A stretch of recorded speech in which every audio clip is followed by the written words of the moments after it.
So వాళ్ళకేం నేర్పిస్తుండే, మీకేం నేర్పిస్తుండే? వాళ్ళ దగ్గర పోయి పట్టుకొని నేర్పిస్తున్నాడు. ఓకే. ఏయ్ ఓకే డన్ సూపర్. ఏంది సూపరు? వాళ్ళకి నేను అనుకున్నా నేను అమ్మాయిగా ఉంటుంటే బాగుండు కదరా, నన్నను పట్టుకొని నేర్పించేవాడు ఇట్ట కాదమ్మా అని.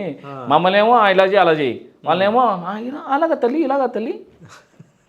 అమ్మాయికి ఉండే వాల్యూ అబ్బాయి లేకుండా అంతేలే. అంటే ఇండస్ట్రీలోనే అదే ఉంది నిజం చెప్పాలంటే. ఎట్లా సార్ నాకు తెలుదున్నా, మనకు ఎవరికి వచ్చినట్టయితే చెప్తాను క్లారిటీగా ఇది జరిగిందన్నా.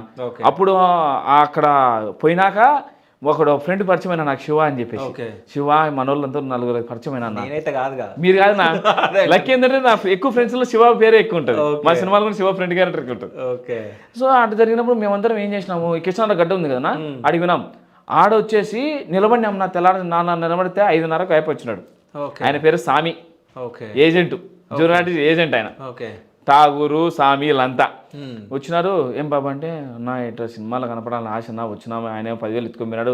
10,000 రాలే, టికెట్ ఇలా ఏమి ఇలా, ఏం చేయాలో అర్థం కాదంటే పొద్దున్న టిఫిన్ పెడతా, సాయంత్రం 300 డబ్బులు ఇచ్చేస్తా, 9:30 ఇంటికాడ దింపుతా, నీకు ఓకేనా అన్నాడు.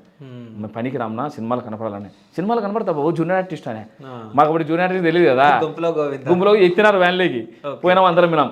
పోతానే రామోజీ ఫిలిం స్టూడియోలో తీసుకున్నారు. ఫస్ట్లోనే తీసుకొని పెట్టినారు. వాళ్ళు సారు మనతో లైన్లో నిలబడతారు. మెయిన్ క్యారెక్టర్ ఉండిపోతాయన్న, ప్యాసింజర్ మంది తిప్పుతారు ఈ పక్కకు ఆ పక్కకు, వెనక పక్క తిరుగుతున్నాం.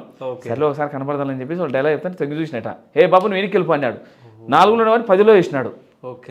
అప్పుడు ఫిక్స్ అయినా, ఏం బతుకురా ఈ బతుకు, ఇంటికాడ ప్రశాంతంగా తల్లిదండ్రులు అన్నం తిని మనం సాకి ముద్దుగా సాకితే వీళ్ళతో అనిపించుకుంటా ఆ లాస్ట్ తిరుక్కుంటా నారిష్టం కాళ్ళు నచ్చనే ఉన్నాయి. నాకు తిప్పుతానే ఉంటారు. వాళ్ళు ఎన్ని టేకులు చేస్తా అంటే అన్ని టేకులు తిరిగితే సావాలా, లేదా కంటిన్యూ పోతుంది అంటున్నారు.